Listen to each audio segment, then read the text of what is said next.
जाको राखे साइयां मार सके ना कोई,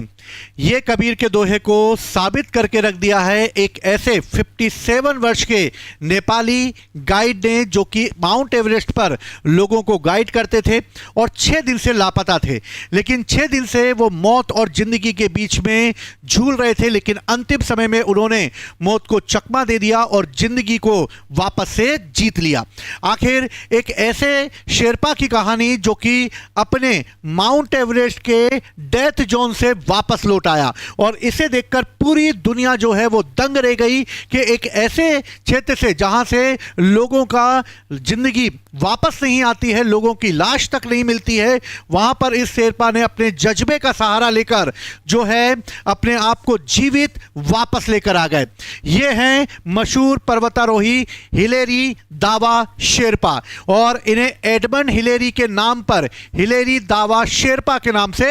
जाना जाता है। 57 वर्ष के ये नेपाली गाइड जब इन्हें लगने लगा कि मौत अब इनके नजदीक आ चुकी है, तो ये समझ चुके थे कि जिंदगी अब इनकी बचेगी नहीं, लेकिन ये भी जानते थे कि उनकी मौत इसी में होगी, इसी घाटियों में होगी। लेकिन तब भी उन्होंने मौत को चकमा दे दिया, और इस तरह 6 दिन से वो लापता चल रहे थे। जबकि उनकी ऑक्सीजन जब खत्म हो गई थी तो उन्होंने बेस कैंप 3 पर अपने आप को रोक लिया, और इस तरीके से जब उन्हें एनर्जी जनरेट करनी थी तब वो अपने साथियों से बिछड़ गए, और साथियों से जब वो बिछड़ गए तो बेस कैंप के आसपास जब उनके नहीं देखा गया तब ये लगाया जाने लगा कि वो शायद मर गए हैं, और काठमांडू में जो है उनके अंतिम संस्कार की तैयारी भी चालू कर दी गई थी। लेकिन तभी यहां पर जब इस बेस कैंप पर सफाई चल रही थी, तभी सफाई करते समय एक व्यक्ति ऊपर से उन्हें आता हुआ दिखाई दिया, और ये कोई और नहीं बल्कि हिलेरी दावा शेरपा ही थे। और इस तरीके से जब इनसे पूछा गया कि 6 दिन ये कैसे जीवित रहे, तो इन्होंने कहा कि मैंने बर्फ को खाकर और उनकी जेब में होने वाली जो चॉकलेट थी उस चॉकलेट को खाकर अपने आप को जिंदा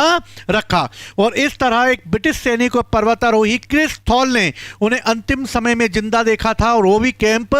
3 के पास। और इतनी ऊंचाई से ये नीचे तक आ गए, और आने के बाद इन्होंने जो है अपने आप को जीवित रखा, जबकि उनकी स्थिति थोड़ी सी कमजोर हो गई थी, लेकिन तब भी वो जीवित रहे। और इस तरह इस साल लगभग 5 लोगों की इस माउंट एवरेस्ट की चढ़ाई में मौत हो चुकी है, और 1920 के बाद अब तक लगभग 300 लोग इसमें अपनी जान गंवा सके हैं। लेकिन बहादुरी उसी में होती है जो कि फतेह कर सकता है, और हिलेरी दावा शेरपा वो बहादुर हैं जिन्होंने मौत को चकमा देके माउंट एवरेस्ट से वापस लौट कर आ गए। जय हिंद, जय भारत।